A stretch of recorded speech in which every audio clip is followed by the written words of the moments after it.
Điểm danh những lớp tàu chiến chủ lực của hạm đội Biển Đen. Quý vị và các bạn thân mến, hạm đội Biển Đen là một lực lượng chiến lược của Hải quân Nga, ngày nay cũng như Liên Xô trước kia đã hoạt động tại Biển Đen và Địa Trung Hải từ cuối thế kỷ 18. Hạm đội Biển Đen được thành lập bởi hoàng tử Potemkin vào ngày 13 tháng 5 năm 1783. Hiện nay, ngoài căn cứ chính ở thành phố Sevastopol, các bến cảng của hạm đội nằm rải rác khắp Biển Đen và Biển Azov, trong khi lực lượng hàng không và cơ sở hạ tầng của nó đóng tại một số địa điểm ở Rimi và Krasnodar. Tầm quan trọng của hạm đội đã xuống cấp kể từ khi Liên bang Xô Viết sụp đổ do ngân sách bị cắt giảm đáng kể. Tuy nhiên, trong những năm đầu thế kỷ 21, các cuộc xung đột ở vùng Caucasus, đặc biệt là chiến tranh Nam Ossetia năm 2008, khiến Moscow tái triển khai lực lượng quân sự ngoài khơi bờ biển Russia, và nhờ tuyến đường vận chuyển dầu trong khu vực tăng cường nên hạm đội Biển Đen đã được đầu tư mạnh mẽ trở lại. Dưới đây là danh sách những lớp tàu chiến chủ lực của hạm đội Biển Đen Hải quân Nga. Tàu tuần dương hạm mang tên lửa đề án 1164 Atlan Slava. Thông số kỹ thuật: lượng choán nước 10.000 tấn, dài 186,4 m, rộng 20,8 m, mớn nước 8,4 m, thủy thủ đoàn 485 người. Vũ khí: 2x8 tên lửa chống hạm P-1000 Vulcan, SSN-12 Sandpok, 8x8 tên lửa phòng không S-300 FM Ford M, SAN-20 Gakole, 2x20 tên lửa phòng không 4K-33 Osa M, SAN-4 Gesco, 1 pháo AK-130, 6 pháo AK-630M, 2x12 dàn phóng rocket chống ngầm RBU 6000, 2x5 dàn phóng ngư lôi 533mm, một trực thăng KA-27BL. Tuần dương hạm chống ngầm đề án 1134B Pekut B Kara. Thông số kỹ thuật: lượng choán nước 6.670 tấn, dài 173,4 m, rộng 18,5 m, mớn nước 5,74 m, thủy thủ đoàn 425 người. Vũ khí: 2x4 tên lửa chống ngầm URK-5 SSN-14 Siren, 2x2 tên lửa phòng không M11 Storm SAN-3 Globet, 2x2 tên lửa phòng không 4K-33 Osa M, SAN-4 Gesco, 4 pháo AK-130, 2 pháo AK-726, 2x12 dàn phóng rocket chống ngầm RBU 6000, 2x6 dàn phóng rocket chống ngầm RBU 1000, 2x5 dàn phóng ngư lôi 533mm. Khu trục hạm mang tên lửa đề án 61 Kasin. Thông số kỹ thuật: lượng choán nước 3.400 tấn, dài 144 m, rộng 15,8 m, mớn nước 4,6 m, thủy thủ đoàn 320 người. Vũ khí: 2x4 tên lửa chống hạm KH-35 Uran SSN-25 Squidlet, 2x2 tên lửa phòng không M1 Vona SAN-1 Goa, 1 pháo AK-726, 2x12 dàn phóng rocket chống ngầm RBU 6000, 2x6 dàn phóng rocket chống ngầm RBU 1000, 1x5 dàn phóng ngư lôi 533mm. Hộ tống hạm chống ngầm đề án 1135 Burovesnik 1 Trivak 1.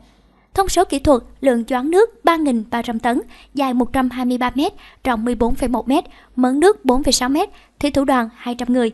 Vũ khí: 1x4 tên lửa chống ngầm URK-5 SSN-14 Silet, 1x2 tên lửa phòng không 4K-33 Osa M, SAN-4 Gesco, 2 pháo AK-726, 2x2 giảm phóng rocket chống ngầm RBU 6000, 2x4 dàn phóng ngư lôi 533mm. Hộ tống hạm chống ngầm đề án 1135M Buvesnik M Trivak 2. Thông số kỹ thuật: lượng choán nước 3.300 tấn, dài 123 m, rộng 14,1 m, mớn nước 4,6 m, thủy thủ đoàn 200 người.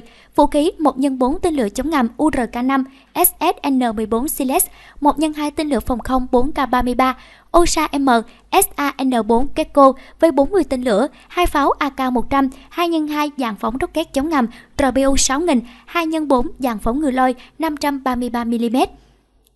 Hộ tống hạm mang tên lửa đề án 11356M Admiral Grigorovich. Thông số kỹ thuật: lượng choán nước 3.620 tấn, dài 124,8 m, rộng 15,2 m, mớn nước 4,2 m, thủy thủ đoàn 200 người. Vũ khí: 1x8 tên lửa chống hạm Kalib SSN-27 Sealer, 3x2 tên lửa phòng không 3S-90M Steel 1 SAN-12 Grizzly, 2 hệ phóng pháo tên lửa Kastan CIJS-N1, 1 pháo AK-190, 1x12 dàn phóng rocket chống ngầm RBU 6000, 2x2 dàn phóng ngư lôi 533mm. Hộ tống hạm mang tên lửa đề án 1239 Jagat Bora.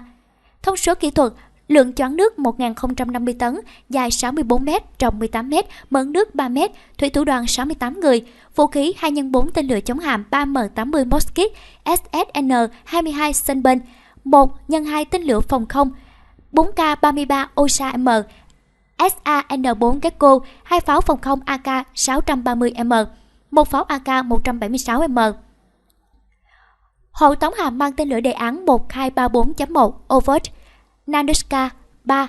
Thông số kỹ thuật, lượng choán nước 560 tấn, dài 59,3 m, rộng 12,6 m, mớn nước 2,7 m, thủy thủ đoàn 60 người, vũ khí 2x3 tên lửa chống đạn P-120 Malakit SSN-9 Seren, 1x2 tên lửa phòng không 4K-33 Osa-M, SAN-4 Gecko, 1 pháo AK-630M, 1 pháo AK-176M.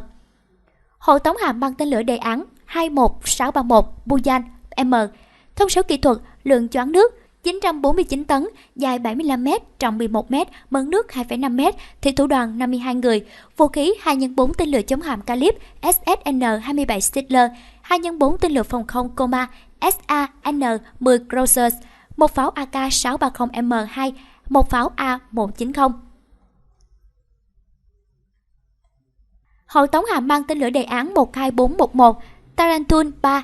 Thông số kỹ thuật, lượng choán nước 550 tấn, dài 56 m, rộng 10,5 m, mớn nước 2,5 m, thủy thủ đoàn 50 người, vũ khí 2x2 tên lửa chống hạm 3M80 Moskit SSN-22 Sunburn, 1x2 tên lửa phòng không Stella 2 SAN-5 Brown, 2 pháo AK-630M, 1 pháo AK-176. Hộ tống hạm mang tên lửa đề án 1241.7 Tarantun 2 Mod. Thông số kỹ thuật, lượng choán nước 550 tấn, dài 56 m, rộng 10,5 m, mớn nước 2,5 m, thủy thủ đoàn 50 người, vũ khí 2x2 tên lửa chống hạm 3M80 Moskit SSN-22 Sunburn, một hệ thống pháo tên lửa Castan CAJSN-1, một pháo AK-176, tàu chống ngầm cỡ nhỏ đề án 1124 Onpatrus Tricia 1. Thông số kỹ thuật, lượng choán nước 980 tấn, dài 71,6 m, rộng 9,8 m, mớn nước 3,7 m, thủy thủ đoàn 60 người, vũ khí 1x2 tên lửa phòng không 4K-33 Osa-M SAN-4 Gecko, 2 pháo AK-257, 2x2 dàn phóng rocket chống ngầm RBU 6000, 2x2 dàn phóng ngư lôi 533mm, 2 giá phóng thủy lôi. Tàu chống ngầm cỡ nhỏ đề án 1124M Onpatrus Gista 3. Thông số kỹ thuật, lượng choán nước 980 tấn, dài 71,6 m, rộng 9,8 m, mớn nước 3,7 m, thủy thủ đoàn 60 người, vũ khí 1x2 tên lửa phòng không 4K-33 Osa-M SAN-4 Gecko, 2 pháo AK-257, 2x12 dàn phóng rocket chống ngầm RBU 6000, 2x2 dàn phóng ngư lôi 533mm, 2 giá phóng thủy lôi. Tàu đổ bộ đề án 1171 Tabit Aggregator. Thông số kỹ thuật, lượng choán nước 3.400 tấn, dài 112,8 m, rộng 15,3 m, thủy thủ đoàn 55 người, khả năng chở quân 425 lính, hoặc 20 xe tăng, hoặc 40 xe APC, hoặc 1.000 tấn hàng hóa. Vũ khí 2x40 rocket MS-73 Brab-M, 3x2 tên lửa phòng không Stella 2, SAN-5 Rail, 1 pháo Zip-31B, tàu đổ bộ đề án 775 Robucha 1. Thông số kỹ thuật, lượng choán nước 2.200 tấn, dài 112,5 m, rộng 15 m, thủy thủ đoàn 98 người, khả năng chở quân 340 lính, hoặc 3 xe tăng, hoặc 12 xe APC, hoặc 500 tấn hàng hóa. Vũ khí 2x30 rocket A215 Trap-M, 2x4 tên lửa phòng không Stella 2, SAN-5 Rail, 2 pháo AK-257. Tàu đổ bộ đề án 775M Robucha 2. Thông số kỹ thuật, lượng choán nước 2.200 tấn, dài 112,5 m, rộng 15 m, thủy thủ đoàn 98 người, khả năng chở quân 340 lính, hoặc 3 xe tăng, hoặc 12 xe APC, hoặc 500 tấn hàng hóa. Vũ khí 2x30 rocket A215 Trap-M, 2x4 tên lửa phòng không Stella 2, SAN-5 Rail, 1 pháo AK-176. Tàu ngầm diesel điện đề án 877V Androsia Kilo. Thông số kỹ thuật, lượng choán nước 3.075 tấn khi lặn, dài 72,6 m, rộng 9,9 m, thủy thủ đoàn 52 người, vũ khí 6 ống phóng ngư lôi 533mm với 18 ngư lôi, 24 thủy lôi, 8 tên lửa phòng không Igla SAN-10 Cruiser. Tàu ngầm diesel điện đề án 636 Vasya Vanka kg. Thông số kỹ thuật: lượng choán nước 3.950 tấn khí lặn, dài 74 m, rộng 9,9 m, thủy thủ đoàn 52 người. Vũ khí: 6 ống phóng ngư lôi 533 mm với 18 ngư lôi và tên lửa Kalib SSN-27 Sizzler, 24 thủy lôi, 8 tên lửa phòng không Itla SAN-10 Roser.